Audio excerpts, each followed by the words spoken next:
Bali has announced that they will no longer require booster vaccinations for international visitors.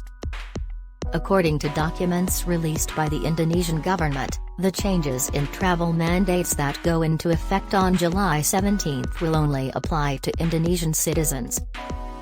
Indonesian citizens who wish to travel domestically or internationally by air will be required to show proof of their booster vaccine as of June 17. If they have not yet received their booster vaccine for whatever reason, they can obtain one at any of Indonesia's legal entry points, including airports. There are new requirements in place for unvaccinated Indonesian travelers and those who are too young to receive a booster vaccine after receiving their second jab. The new travel rules for Indonesian citizens are detailed on the government's COVID-19 information website.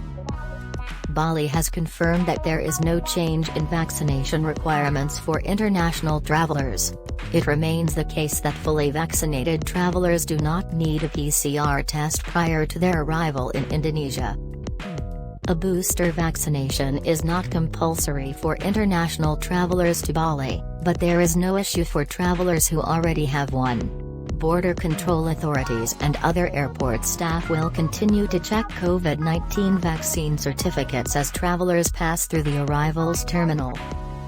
Countries with a high number of international visitors to Bali, such as Australia and New Zealand, are beginning national discussions about the potential need for booster vaccines in the near future.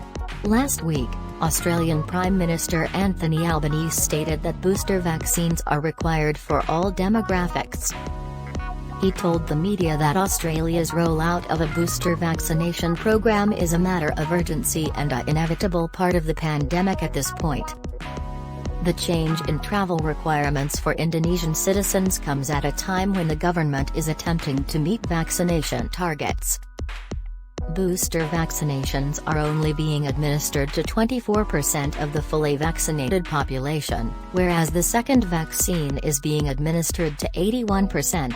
The renewed emphasis on the booster vaccination program in Indonesia comes as caseloads across the country, including in Bali, continue to rise.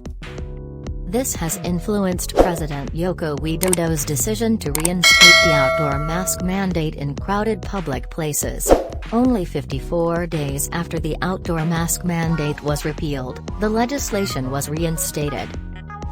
In crowded outdoor settings, all people, both Indonesian citizens and visitors, must now wear masks. On Sunday evening, President Widodo told the nation, "I also want to remind all of us that COVID-19 still exists. Because of this, wearing a mask is still required both indoors and outdoors. When walking down busy streets, on crowded beaches, or in parks, both visitors and locals must wear masks. Wearing a mask is generally required in any outdoor space where social distance cannot be maintained for all people at all times." The indoor mask mandate remains in effect, which includes the requirement to wear masks on public transportation, in stores, and inside hotel buildings. President Widodo stated during his speech that he wants to see more people use the Peduli Lindungi track and trace app.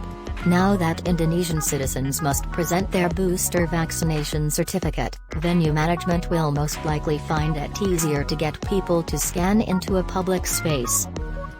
Visitors to Indonesia, including Bali, are advised to download the Peduli Lindungi track and trace app, as authorities on the island are encouraging people to use the service to help track any contacts of positive cases. For all travelers heading to Bali, the advice remains to check in with government information sites before departing for the airport in case of any unexpected changes.